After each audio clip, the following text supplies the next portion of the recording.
2023 para você. Feliz ano novo, fase nova, vida nova, alegria, minha gente, aquela certeza de que a partir de hoje nós podemos escrever uma nova história, né? Fecharmos um ciclo e iniciarmos outro, né? Então que essa seja uma nova fase linda para você, para sua família, para todo mundo que você ama. E se a data é especial, o nosso Visita também é especial.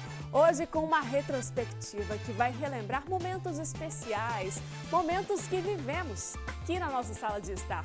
Então se aconchegue, seja bem-vindo, seja bem-vinda e participe com a hashtag RetroVisita na Record, viu? Especialíssima hoje e na sua rede social, tenho certeza. A gente começa essa edição destacando grandes entrevistas, gente influente que passou pela nossa sala de estar e marcou, tenho certeza, muitos telespectadores. Se é para falar de gente influente, não dá para esquecer o dia em que o jornalista Carlos Nascimento passou pelo Visita na Record. Ele pôde relembrar detalhes da trajetória profissional. Ele está no nosso interior, mas não por acaso. É porque ele já pertence a ele, né? É de Dois Córregos, mas nasceu em Jaú. Isso. Por causa de uma história bem curiosa da sua avó. Você falou o que precisa falar. As pessoas falam assim, normalmente no Brasil, né, assim, de onde você é? Eu falo, eu sou de Dois Córregos, porque eu morei toda a vida, até os 20 anos lá. Exato. Ninguém fala onde você nasceu, raramente. Quando perguntam, eu tenho que dizer, nasci em Jaú. Né? Porque a certidão está lá. Exatamente, e porque eu gosto da minha terra natal verdadeira, Jaú, mas a verdade é que eu sou dois-correguense. Né? Eu comecei com 0 ano e terminei com 20, quando eu fui embora para São Paulo. Então, eu sou dois-correguense, Com claro. certeza. Tá, e muita gente que está acostumada a vê-lo, né, de gravata, né, todo ali na estica, vê Carlos Nascimento agora e fica meio assim, gente, tá diferente? É porque fora da televisão, gente, tem muita coisa para contar. São 67 anos de vida, são 5 filhos. Trabalhou em quase todas as emissoras brasileiras, sempre, né, engravatado, ancorando grandes telejornais.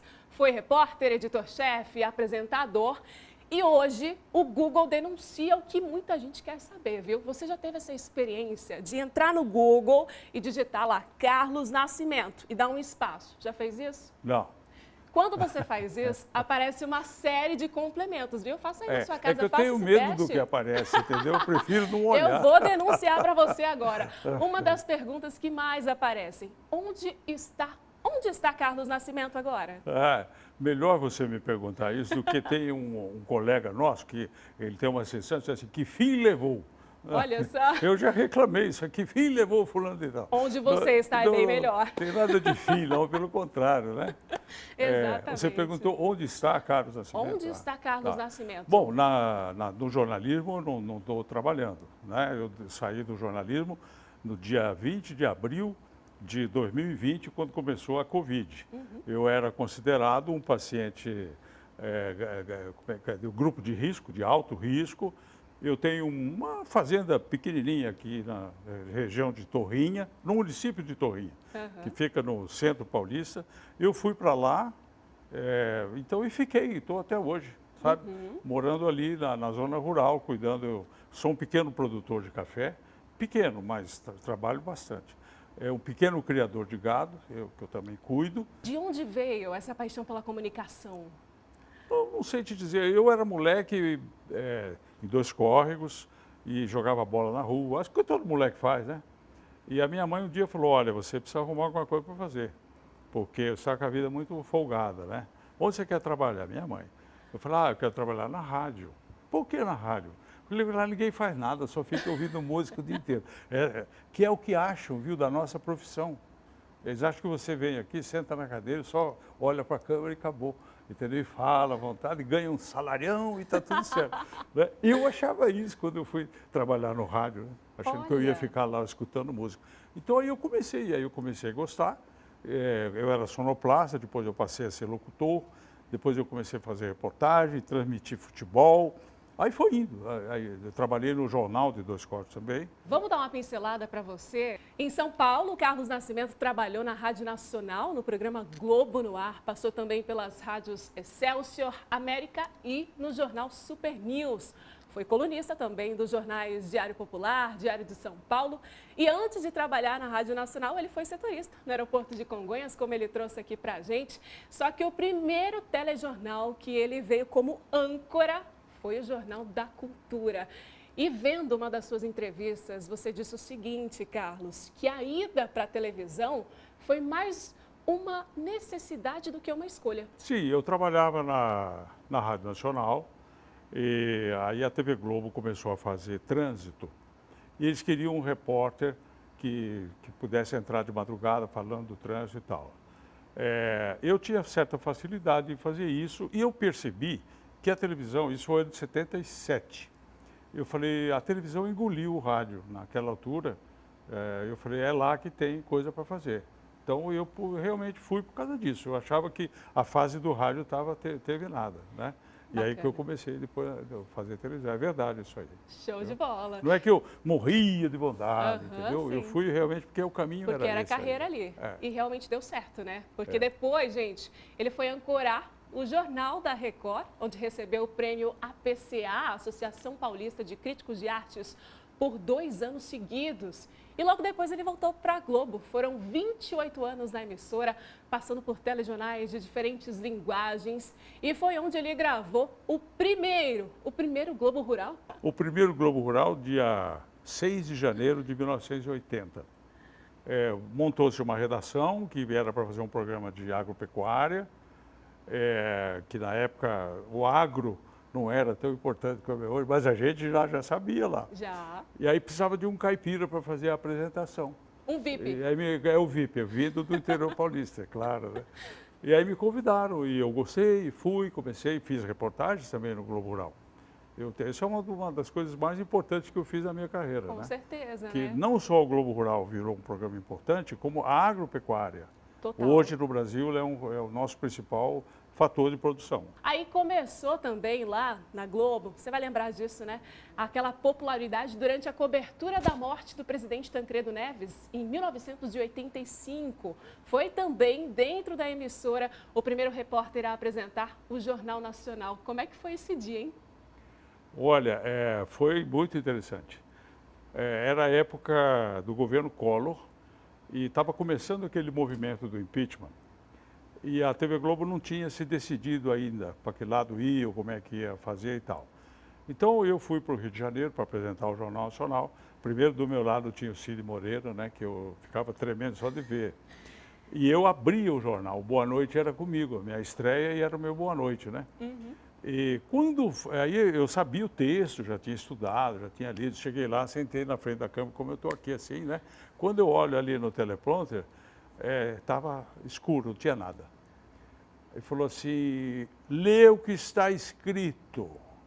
Não aqui era nada ouvido, do né? que eu tinha ensaiado.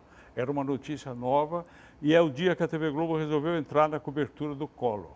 Então foi um texto de 2 minutos, eu sei lá, era uma coisa que não acabava mais, né? E eu estreiei assim, interpretando aquele texto do começo ao fim, sem errar, sem nada, né? Incrível. E aí foi o teste de fogo ao vivo. Foi desse jeito, eu nunca podia imaginar uma coisa dessa, né? Aí o Cid Moreira, que estava do meu lado, né? Foi bem.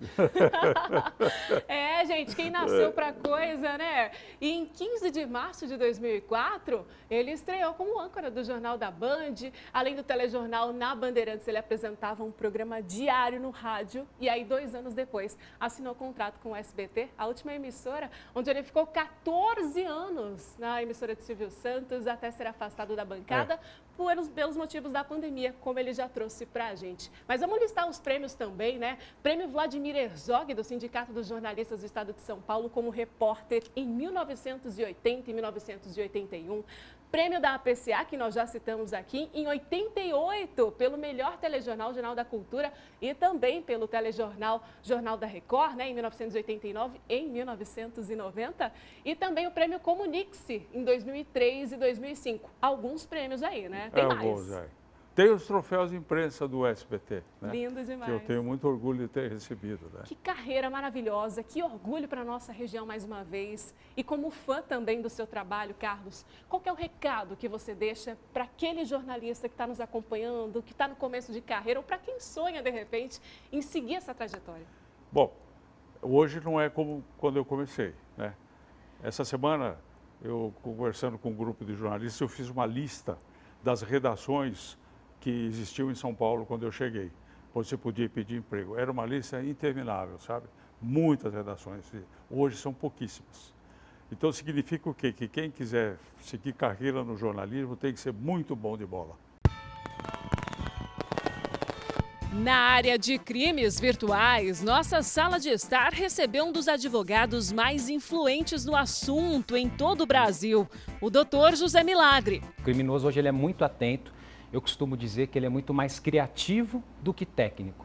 Ele explora momentos de comoção, curiosidade, Black Friday, Dia das Mães, Natal, um auxílio emergencial que saiu, um saque do FGTS, uma nova tecnologia como o Pix. E ele aproveita que as pessoas estão em densidade aderindo e ele vai lá e cria meios de tirar o dinheiro da vítima. Então manda uma mensagem, diz que a vítima tem direito a um pagamento, diz que ela ganhou um prêmio. A engenharia social, ele engana a pessoa fazendo com que ela entregue códigos, passe senhas e acabe tendo sua conta invadida. É um profissional mesmo, né? É um profissional. Hoje nós identificamos no escritório estruturas profissionais, pessoas que se comunicam muito bem, barulho de teclado ao fundo, se identificam como pessoas de bancos, de instituições financeiras, de empresas de compra e venda e acaba fazendo com que a vítima se torne ali indefesa, ela não consegue discernir. Ela acreditou que estava falando com alguém de uma instituição financeira, na verdade era um fraudador pedindo uma confirmação, um código e depois ela vai perceber na conta bancária o saque.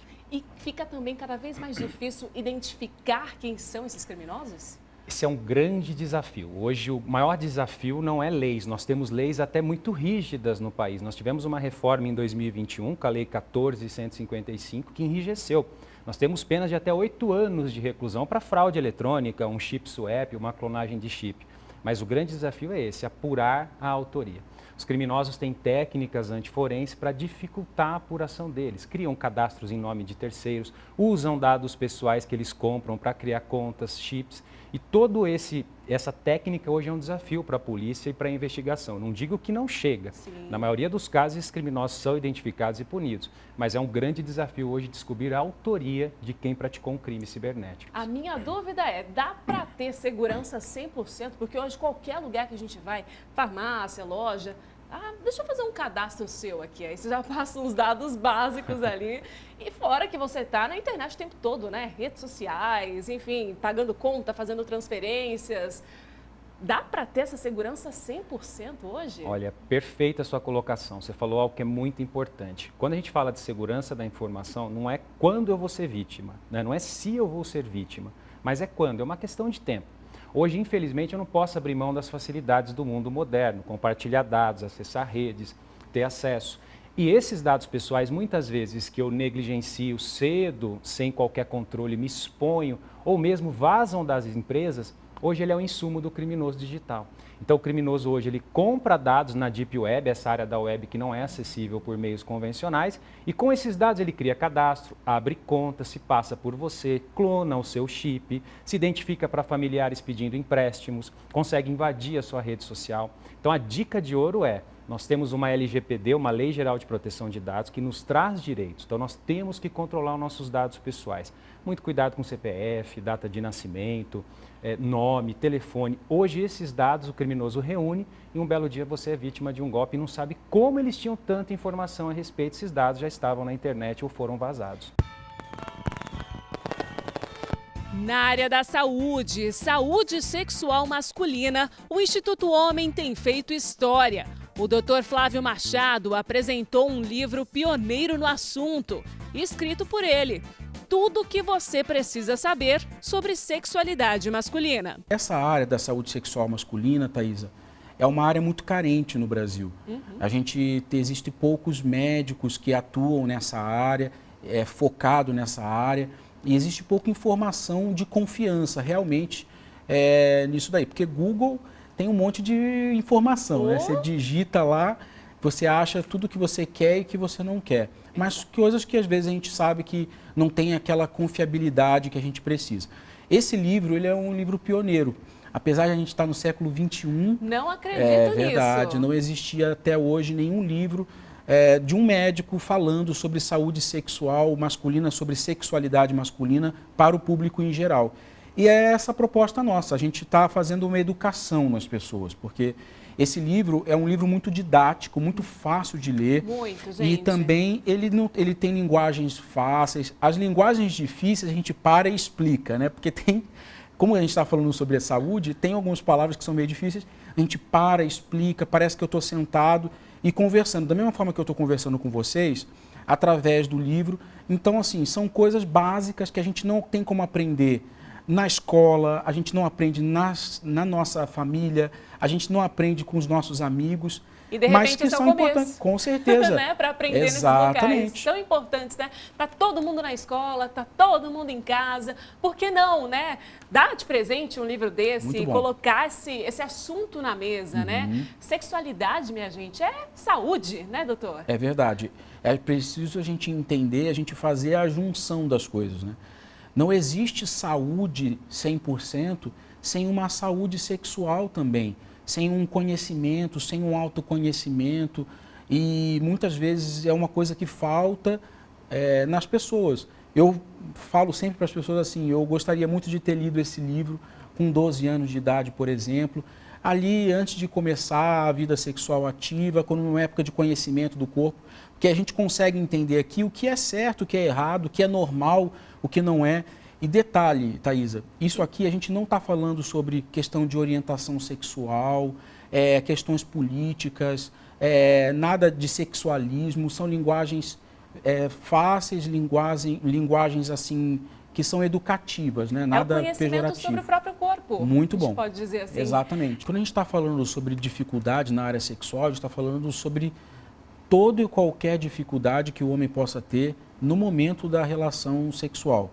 As mais comuns é a disfunção erétil, a ejaculação precoce e a queda da libido, que é a diminuição da vontade de ter as relações. Mas também tem outras dificuldades, como dificuldade para alcançar o orgasmo e até também, por exemplo, a doença de Peyronie, que é o desvio peniano, que são coisas que também assustam bastante o homem. Mas veja, isso não tem mais idade para acometer. Olha só. Que antigamente, há 7 anos atrás, quando eu comecei a atender nessa área, a gente atendia pessoas de idade avançada, né, geralmente, pacientes na terceira idade. Hoje não. Hoje nós temos muito variado isso. Temos pacientes, por exemplo, que chegam adolescentes, acompanhados do pai e da mãe. E nós temos o nosso mascote lá em Santos, com 95 anos, o paciente mais idoso que participa hoje do nosso programa de tratamento, que está tendo a recuperação da sua função sexual. Quanta lembrança boa, hein? Logo nesse início de programa especial, você aí lembrava dessas entrevistas? E olha, já que a gente entrou nesse assunto de saúde, você não pode perder o próximo bloco, viu? Nós vamos falar muito mais sobre essa área que é essencial para o nosso ano novo, para ser lindo demais. Não saia daí!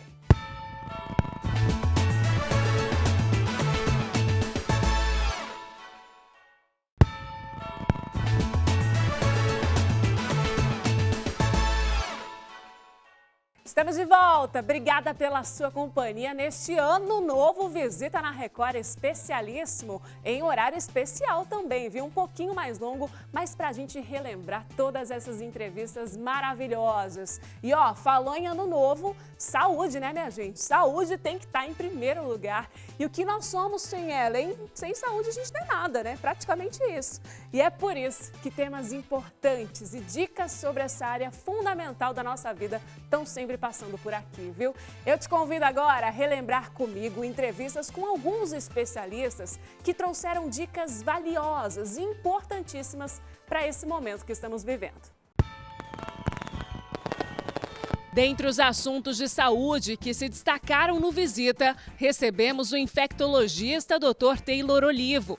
Ele explicou a variante Ômicron, responsável pela nova onda de casos de Covid-19 no Brasil e no mundo. A gente tem um vírus que é altamente adaptado e adaptável com possibilidade de mutações. Então esse vírus ele se muta facilmente e acaba selecionando essas cepas um pouco diferente das anteriores. Então, desde que a gente começou a ter a pandemia de Covid, lá em final de 2019 e começo de 2020, a gente tinha uma cepa, que é conhecida como cepa Wuhan, e esta cepa foi gerando subvariantes. Então a gente teve a Delta, teve a Gama, e agora a gente tem a Ômicron, que é muito mais transmissível e tem mostrado uma taxa de mutação até um pouquinho mais rápida, que é uma proteína que fica em cima do vírus, que chama proteína spike, que é onde o vírus entra na célula, ele usa essa proteína.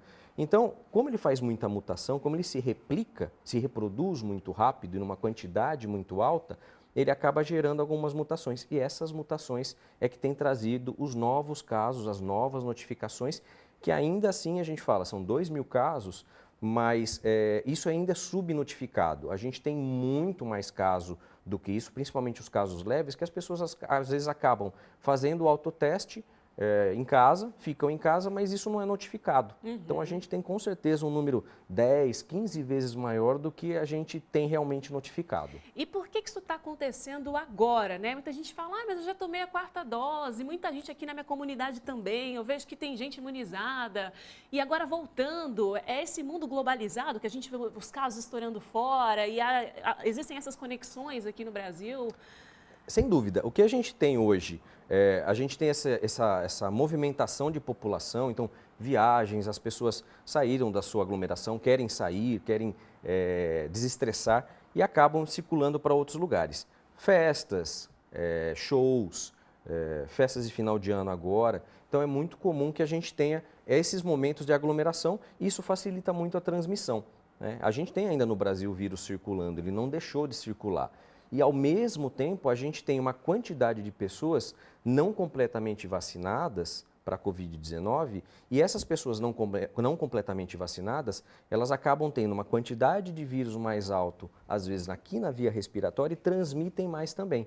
Então, embora a vacina ela esteja protegendo ainda contra casos graves, ela não se mostrou eficiente para transmissão. E, na verdade, a gente procura uma vacina realmente para diminuir casos graves, para diminuir o impacto no sistema de saúde. Mas isso não acontece na transmissão. O infectologista também falou sobre os cuidados que precisamos ter, principalmente com pessoas imunossuprimidas. A gente tem que considerar que sendo muito importante proteger aquelas pessoas mais frágeis, né? Então, a gente vai ter realmente esses momentos de aglomeração, a gente sai para ir em mercado, a gente sai para ir em show, sai para ir em shopping, que faz parte do dia a dia, tem que ser feito isso, porque para a nossa saúde mental, mas essas pessoas que eventualmente têm um problema de saúde, imunidade baixa, isso é importante que elas utilizem máscaras nesses locais de aglomeração. Quem não tem problema de saúde pode ser um vetor.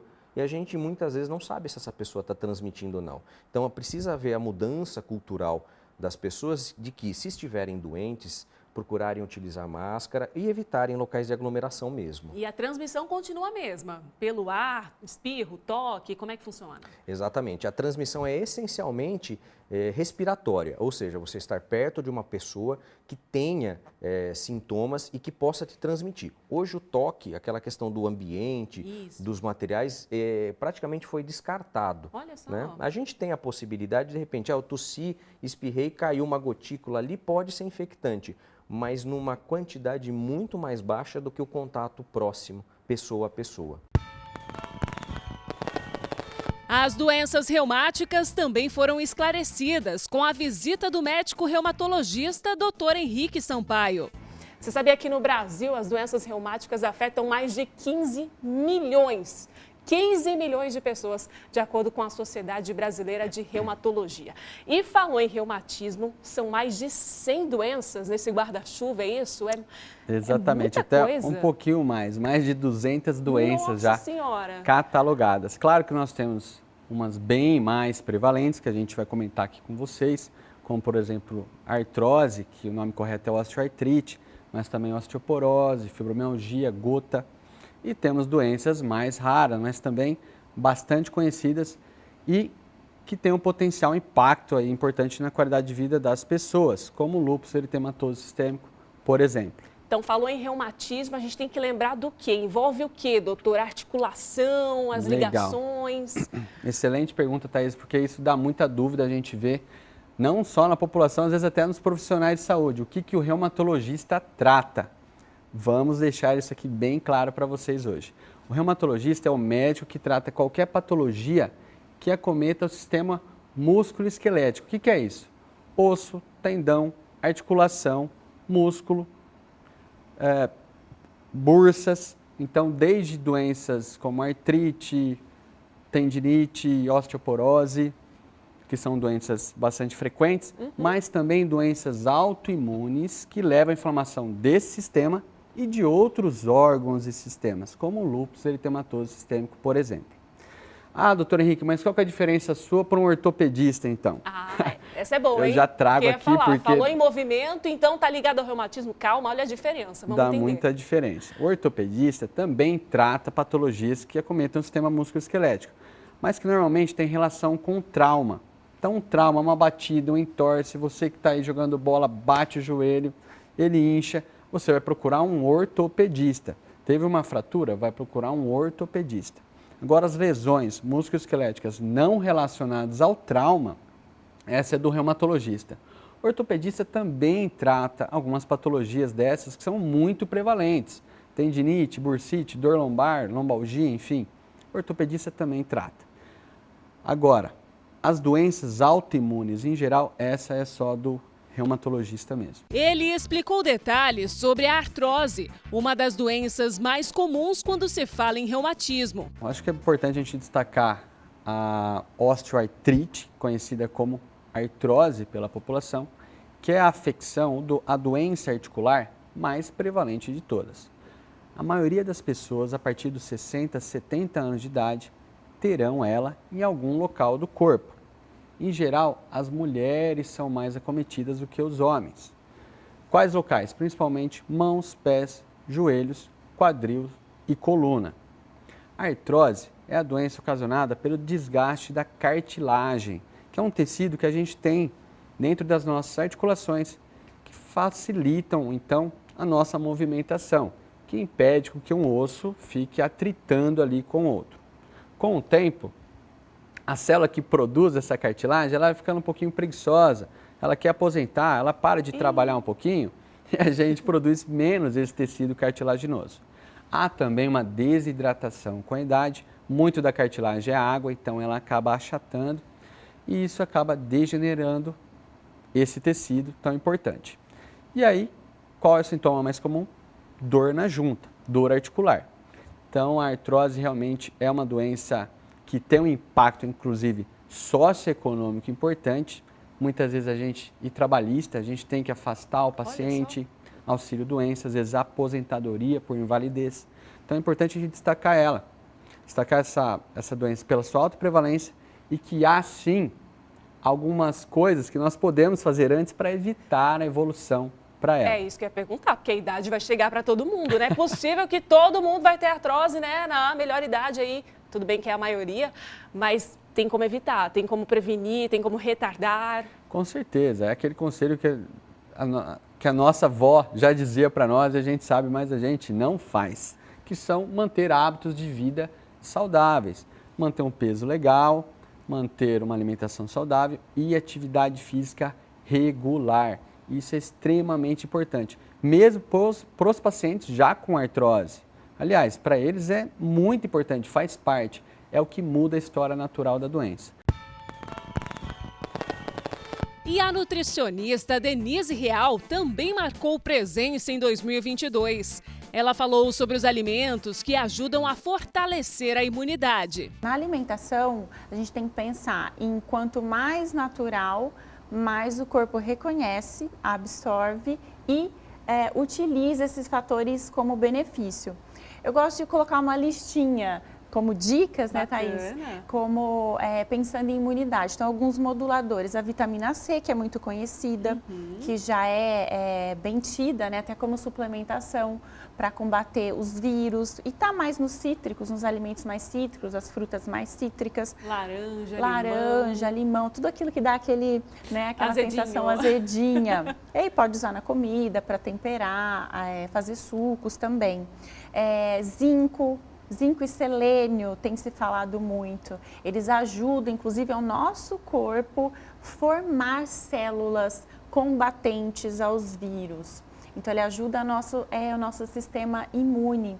A parte leucocitária, sabe a parte, Sim, quando a os gente vê lá os glóbulos exames? brancos. Isso, células T, isso mesmo, os linfócitos, que vão lá combater. Então, muitas vezes a gente tem o contato, porque não tem como também, né, se abster de tudo, ficar afastado de tudo, mas esses micronutrientes ajudam ao corpo responder mais rápido e muitas vezes você não chegar a ter um sintoma mais...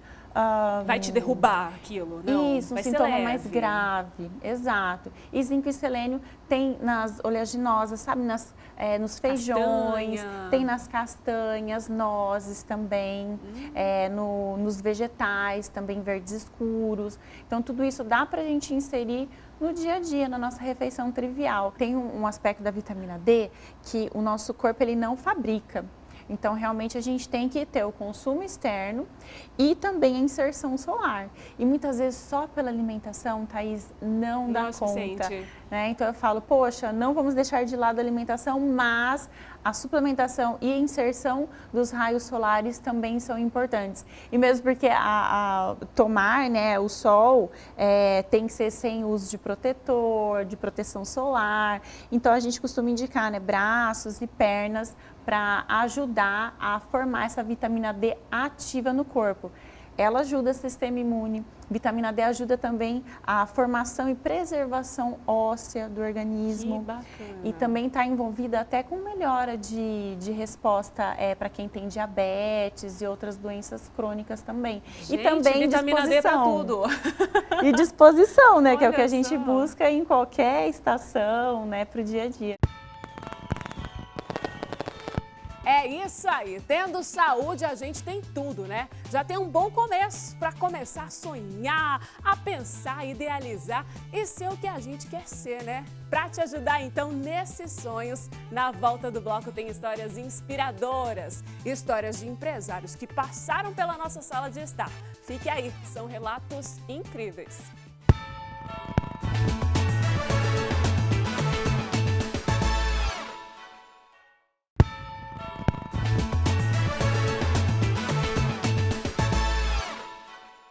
Estamos de volta, é um prazer ter você nesse domingo de manhã, programa especial de Ano Novo, para a gente começar 2023 com tudo, hein? Primeiro dia do ano e você que nos acompanhou em 2022 sabe, né? Que sempre tem história bacana passando por aqui, tem empresário inclusive, você sabia dessa? Provavelmente sim vai lembrar, ó, que antes de ser empresário se dedicava a outra profissão e aí o empreendedorismo virou paixão. Aliás, paixão é a palavra que sempre aparece quando a gente traz histórias como essas aí, ó. Presta atenção.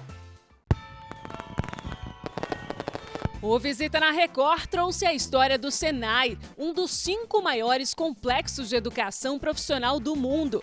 O maior da América Latina e que está presente em mais de 2.000 municípios brasileiros.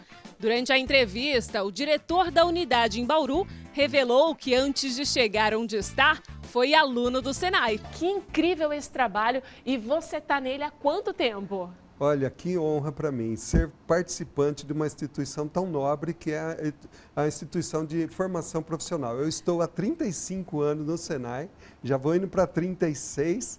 Pouco, eu comecei... né? Pouco para contar, né, gente? Verdade. Comecei em São Carlos. Porém, eu queria contar rapidinho, então, antes, como que eu fui parar no Senai, Por né? favor. Eu estava recém-formado como técnico em eletroeletrônica, em Araraquara. E eu fui trabalhar numa empresa, na época, muito grande, e eu vi uns jovens lá, ainda garotos de 14, 15 anos, eu fui conversar com eles. Poxa vida, de onde vocês são? Não pode ter menor, né? Eu falei, não, somos aprendizes do Senai. para mim chamou a atenção. Eu falei, eu vou conhecer o Senai então. Olha só. Thaís, eu fui conhecer o Senai e o professor me recebeu tão bem que ele falou, não, tem esse curso aqui, esse aqui dá certo para você. Fiz o curso com ele e ele me falou, olha, quando tiver uma vaga no Senai eu vou te chamar porque você tem um perfil muito legal. Ele foi na minha casa. Eu queria mandar aqui um abraço. Bacana. Gilberto Momenté, foi o meu professor, meu mentor, Gilberto, né? Grande beijo. Olha só, hoje é diretor do Senai Bauru. Que trajetória bonita. E aí, Thaís, aí eu me sinto também na obrigação de transformar a vida de todo mundo que se procura o Senai. Assim como eu tive a vida transformada, né? Acho que é maravilhoso fazer uma mudança na vida de pessoas, assim como aconteceu na minha. E a gente vê isso mesmo, viu? Porque quando nós vamos fazer reportagens aqui no jornalismo da Record TV Paulista, o Ademir Redondo sempre recebe a gente muito bem, olha, fala bastante dessa estrutura, que inclusive esse polo, né, de desenvolvimento mantido e administrado pela indústria, oferece formação profissional e tecnológica. São 28 áreas da indústria brasileira: construção civil, alimentos, mecânica, automação, eletroeletrônica, metalúrgica, automobilística, refrigeração, energia, gráfica, vestuário.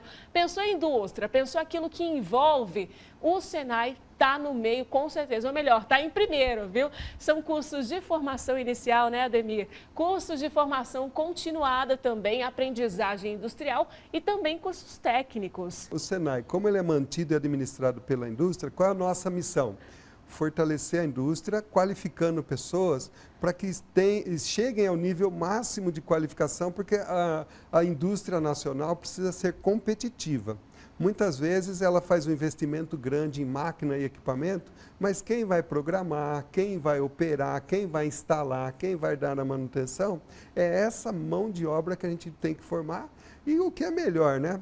Ela sai com conhecimento teórico e prático, porque no Senai nós temos máquinas e equipamentos idênticos ao que é comprado para a indústria, nós compramos também. Exatamente. O que não tem, faz, inventa. É verdade. Aliás, tem muitos prêmios, a gente já vai entrar nesse assunto que muita gente gosta, mas o que é bacana é que essa estrutura que nós estamos vendo nas imagens, estrutura de primeiro mundo, ela é feita, inclusive, ou melhor, ela é usufruída por pessoas que não têm condições financeiras para estarem ali, que nunca imaginaram ter acesso a tanta estrutura boa, de qualidade e uma formação de excelência que vai fazer a carreira dar uma guinada. Isso brilha os olhos, né? Isso brilha os olhos. Olha, nós procuramos, inclusive, buscar os candidatos na periferia, nos bairros mais distantes, naquela situação mais vulnerável. Lá nós encontramos muita gente que quer uma oportunidade. Então, quando eles vêm para o Senai, ver aquela estrutura que você conhece, já que eu convido a todos que não conhecem,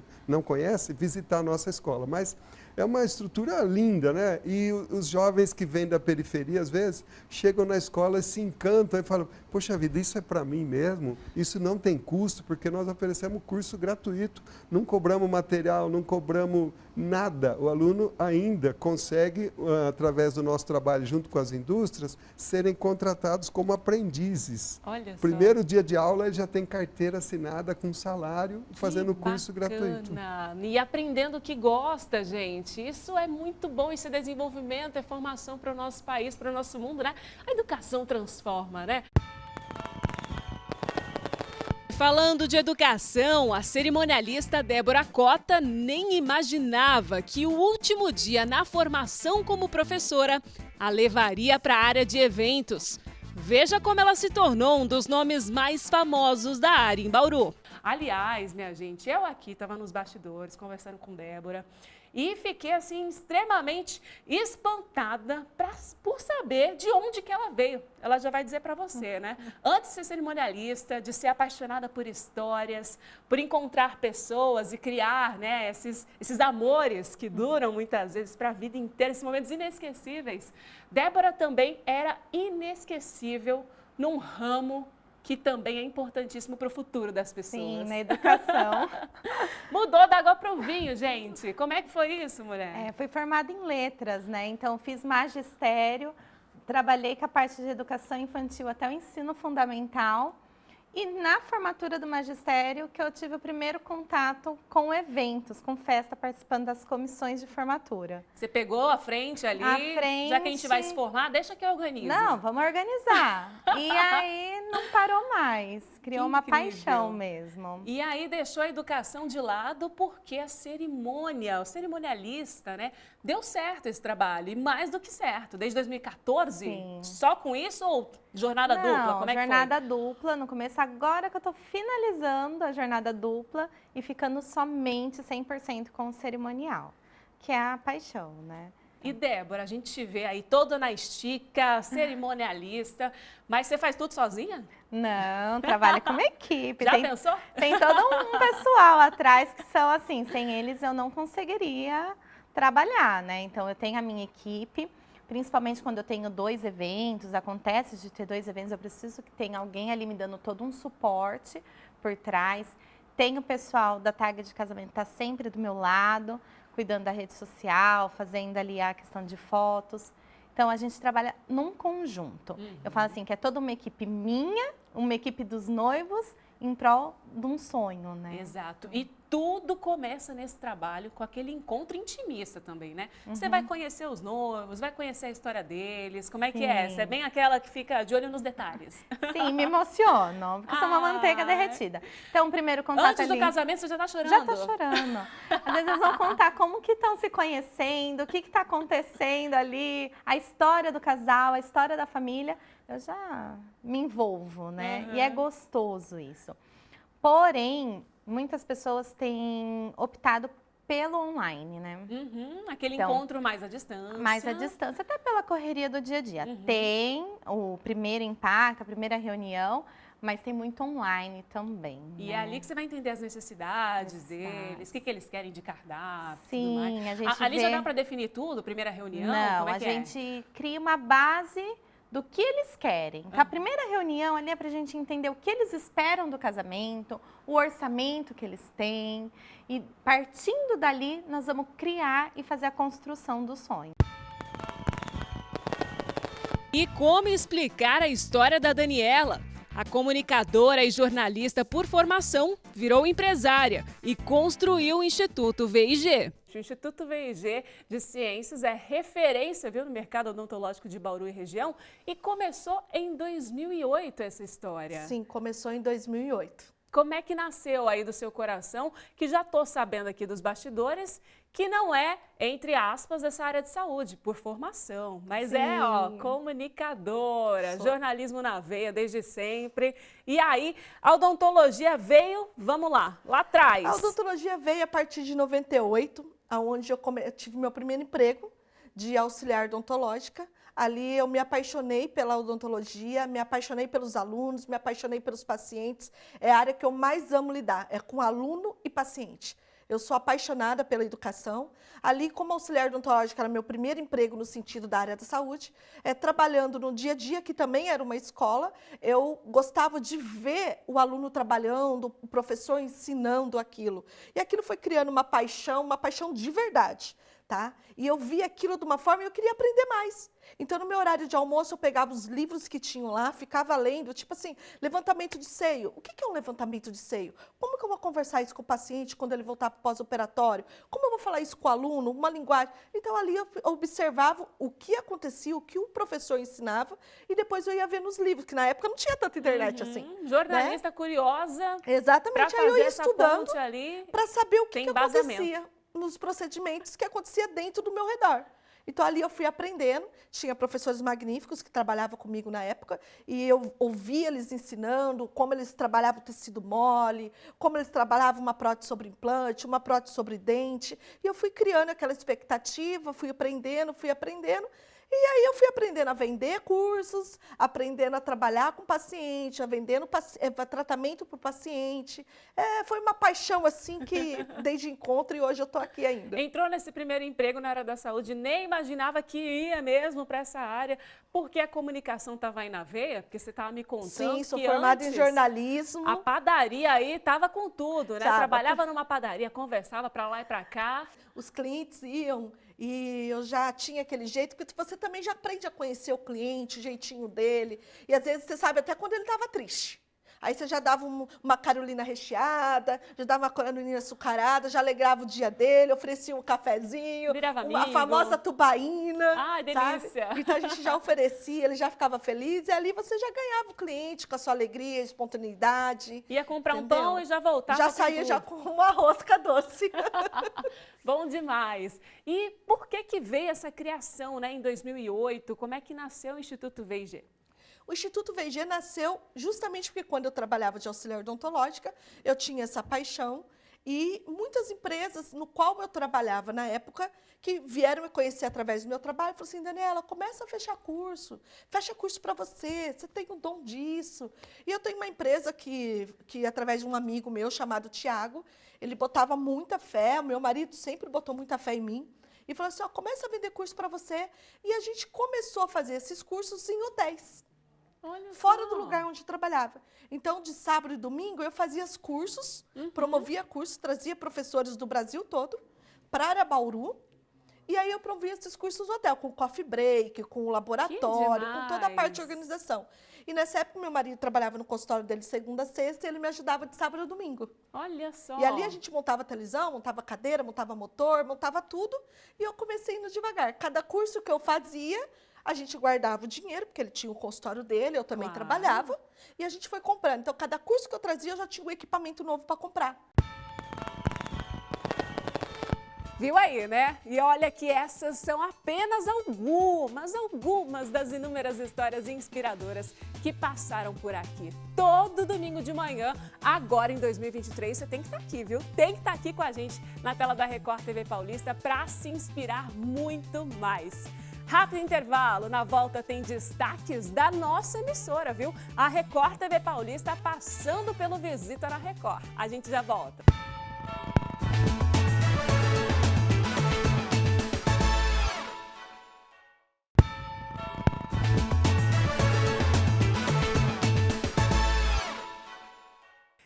Eita, que programa bom para esse início de ano, hein? Estamos de volta, primeiro dia de 2023. E antes da gente encerrar esse programa especial, a gente não pode esquecer, né, que essa sala de estar foi um espaço também para a gente falar sobre nós mesmos, sobre as nossas próprias conquistas. Afinal, neste ano, a Record TV Paulista teve muito que comemorar, né? Comprovou em pesquisa que é vice-líder de audiência no nosso interior.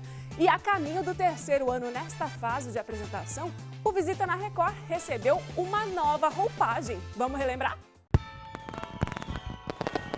A Record TV Paulista foi destaque na revista Atenção, uma publicação que circula há 40 anos no interior de São Paulo e premia anualmente os destaques da região. Aliás, minha gente, nós temos aqui algo bem bacana para você, ó. Olha só quem está aqui, todos nós estamos aqui, a Record TV Paulista em destaque. Olha que bonito, gente, trazendo para você os nossos números do Ibope, viu? Segundo lugar na audiência, consolidado, bom demais, bacana. E muito legal, porque esse mix de conteúdos, aliás, revista, né? Tão gostoso, gente. Estava com saudade disso de folhear, né? Como a gente tem perdido isso, né, no nosso dia a dia.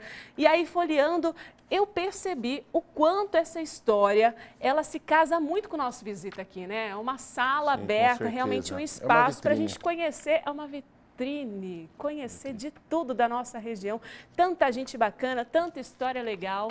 E é realmente essa a proposta há 40 anos. O seu Luiz certamente está muito orgulhoso, hein? Então, Cordeiro é meu... Até hoje é meu grande ídolo e a revista não pode parar, né? Obviamente nós temos um trabalho hoje muito forte também nos canais online, onde a gente tem uma média de 0,5 a 1 milhão de visualizações mensais em diversos canais, né? Instagram, Facebook, mas a revista continuou. Então é um mix de canais que nós oferecemos para gerar um resultado positivo para o nosso anunciante e gerar conteúdo inteligente, um conteúdo bacana para o nosso leitor. Então a revista ela vai ter muito de saúde, muito de atualidades, lançamentos. O que a cidade tem de bom vai estar resumindo ali na revista Atenção. Em 2022, a história desse programa também foi destaque. recebemos o co-criador do Visita na Record, Alexandre Alves. O jornalista contou detalhes de como o programa começou. Temos o nosso Visita na Record, o que me orgulha também muito também, estar quase 3 anos à frente desse programa. Sempre que tem uma festa, assim, que vira o ano, a gente canta parabéns aqui, porque é muito bacana esse encontro, né? E veio de uma criação aí, também de uma necessidade, no momento que a Record precisava, e esse nome veio aí. Alexandre que criou, certo? Maio de 2006. Um mês antes de sair da Record, perdão, acho que foi em 2005, novembro de 2005, eu saí em maio de 2006. Quase um ano antes de sair da Record, o diretor, na época, me chamou e falou, eu preciso de um programa que acolha convidados. A gente não tinha um programa para fazer entrevistas de estúdio, a gente fazia coberturas externas. Aí eu bolei a sinopse, escrevi mais ou menos a ideia do programa, criei o nome, levei a sinopse para ele, ao lado da Beth, né? Não foi sozinho, eu e a Beth criamos, apresentamos para o diretor, para o Márcio, ele aprovou, falou, beleza, começa agora, semana que vem. Falei, calma, isso aqui é uma ideia, eu não tenho estúdio, eu não tenho cenografia, eu não tenho painéis, eu não tenho nada, né? E não tenho nem apresentador. Falou, apresentador é você. Então eu acabei apresentando o primeiro Visita na Record e não sabia que tinha expandido. Porque eu achei que o programa tivesse sido aqui e tivesse até saído do ar, mas aí eu fui para Record Ribeirão fazer o futsal. Lá tinha Visita na Record. Eu fui para Santos, lá tinha Visita na Record. Fui para Record Rio Preto, tinha Visita na Record. E eu tive a oportunidade de contar para as pessoas que eu fui o criador do programa. Que demais! E a gente também tem muito orgulho também. Obrigada por esse nome bonito, por esse formato, que hoje te recebe, né? Como é que é isso? Obrigado por cuidar do meu filho de maneira tão carinhosa. Hoje ele está no teu colo. Eu fico muito feliz de saber que o filho que eu criei lá em 2005 está hoje contigo e você com tanta habilidade, com tanto carisma, tocando o programa. E em 2022, celebramos 2 anos de Visita na Record nesta fase de apresentação.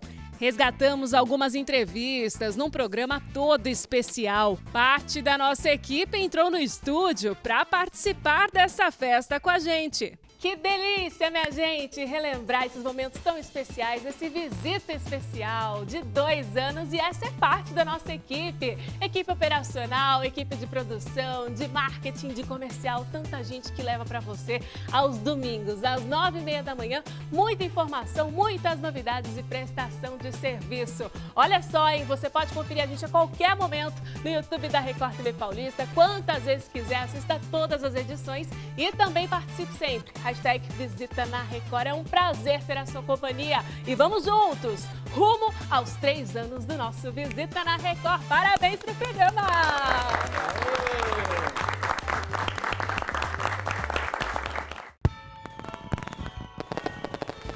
Para completar as comemorações, o Visita ganhou uma nova roupagem super atualizada. Iniciamos uma temporada nova, com nova vinheta, novo logo e novas tarjas de GC. E claro, tudo feito para você.